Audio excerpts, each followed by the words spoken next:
New tonight, the CIA director, Gina Haspel, will be briefing a small group of lawmakers tomorrow on the murder of the Saudi journalist Jamal Khashoggi. This is after she was criticized for failing to appear at an earlier briefing. And all of this is in this crucial context. The Wall Street Journal now reporting the CIA has evidence that Crown Prince Mohammed bin Salman sent at least 11 messages to the man who oversaw the brutal murder of Khashoggi. And those messages were sent in the hours just before and after that brutal killing and dismemberment. Out front now, the Republican Senator of Kentucky, Rand Paul, who sits on the Senate Foreign Relations Committee.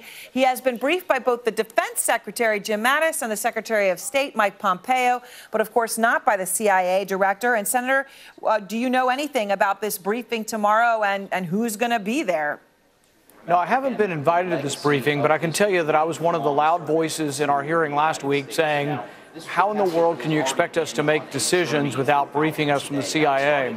I was also a loud voice saying that if I can read in the newspaper what the CIA's conclusions are, why aren't you letting me know what the CIA's conclusions were? So the CIA concluded, according to the newspaper, with high probability that the Crown Prince was involved.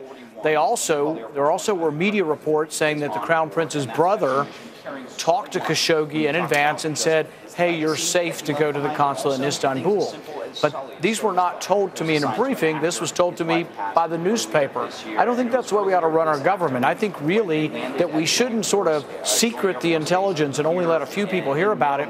In a democratic republic, I was elected to somehow represent Kentucky. I ought to be able to hear this intelligence information and try to make a decision on whether we should still be sending arms to this regime.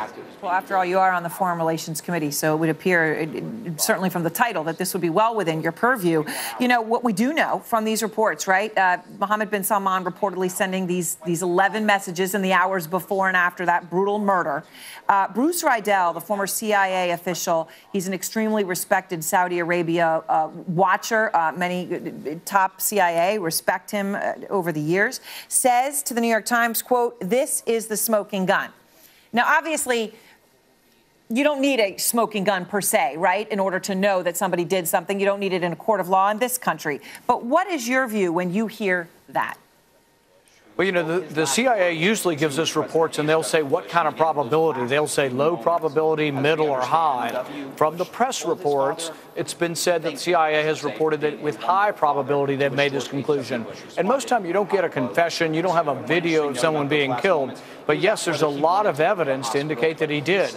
The text messages back and forth to the team that was there doing the killing, his brother talking to Khashoggi and encouraging him to go to that consulate. So, yes, there's a lot of evidence leading up, not to mention that this is an authoritarian regime where nothing happens without the approval of the Crown Prince. He runs the country, and so I have no doubt at all that the Crown Prince either directed this or absolutely knew about it going into it.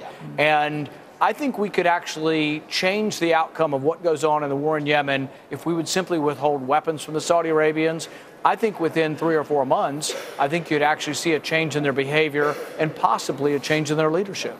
So let me ask you about where the administration is. Obviously, that's not where the president is. Far from wanting a change in the leadership, he has said something very different, right?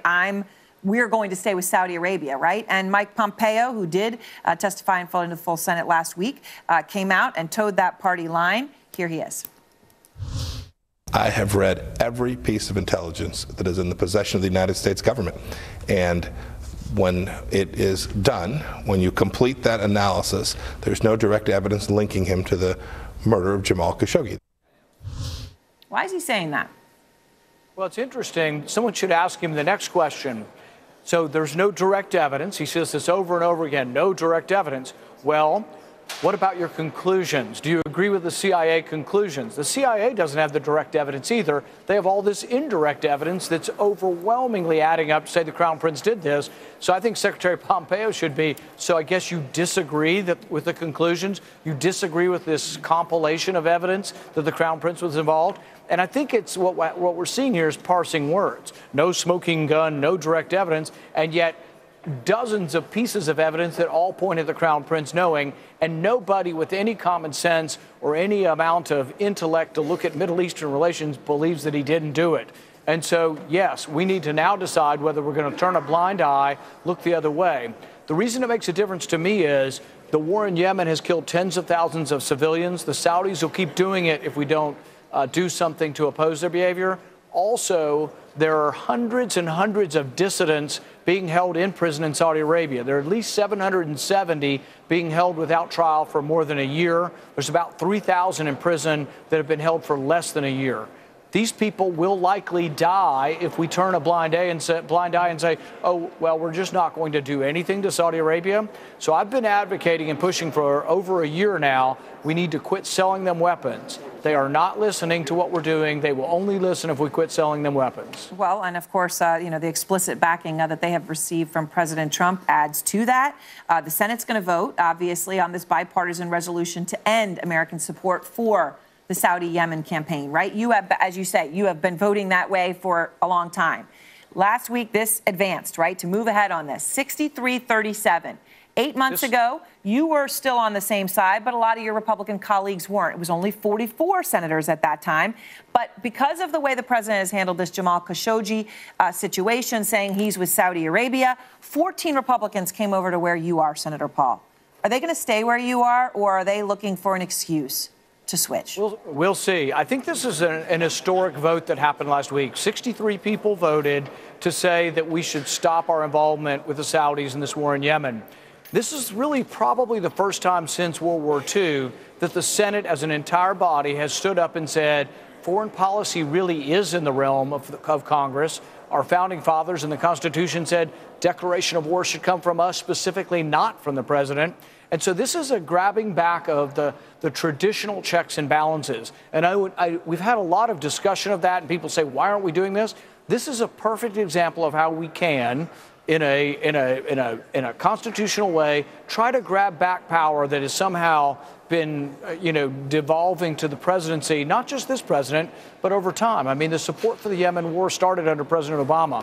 So it's not just this president. And to me, it's not about the party of the president. It's about the checks and balances that we were intended to have with the Constitution. Do you think the CIA director's testimony tomorrow is going to be aimed at a small group of senators that the administration hopes to flip on this vote?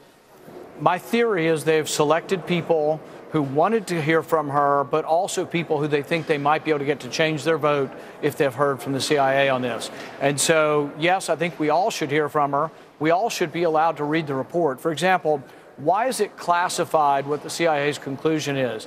I can understand not naming names, not saying who we heard on the phone. Those are problems. Those leaks really are a problem. But a conclusion should be at least told to us, and if it's going to be done classified. See, I wasn't even given a classified briefing until I'd read about the newspaper. So I'm only able to ask questions even in a classified hearing because of things I'm actually hearing that are revealed in the newspaper. And really, in a representative democracy, intelligence should be shared with your representatives so we can make, a level-headed decision about whether we should be at war. Right. Thank you very much, Senator Paul. As always, appreciate your time tonight. Thank you.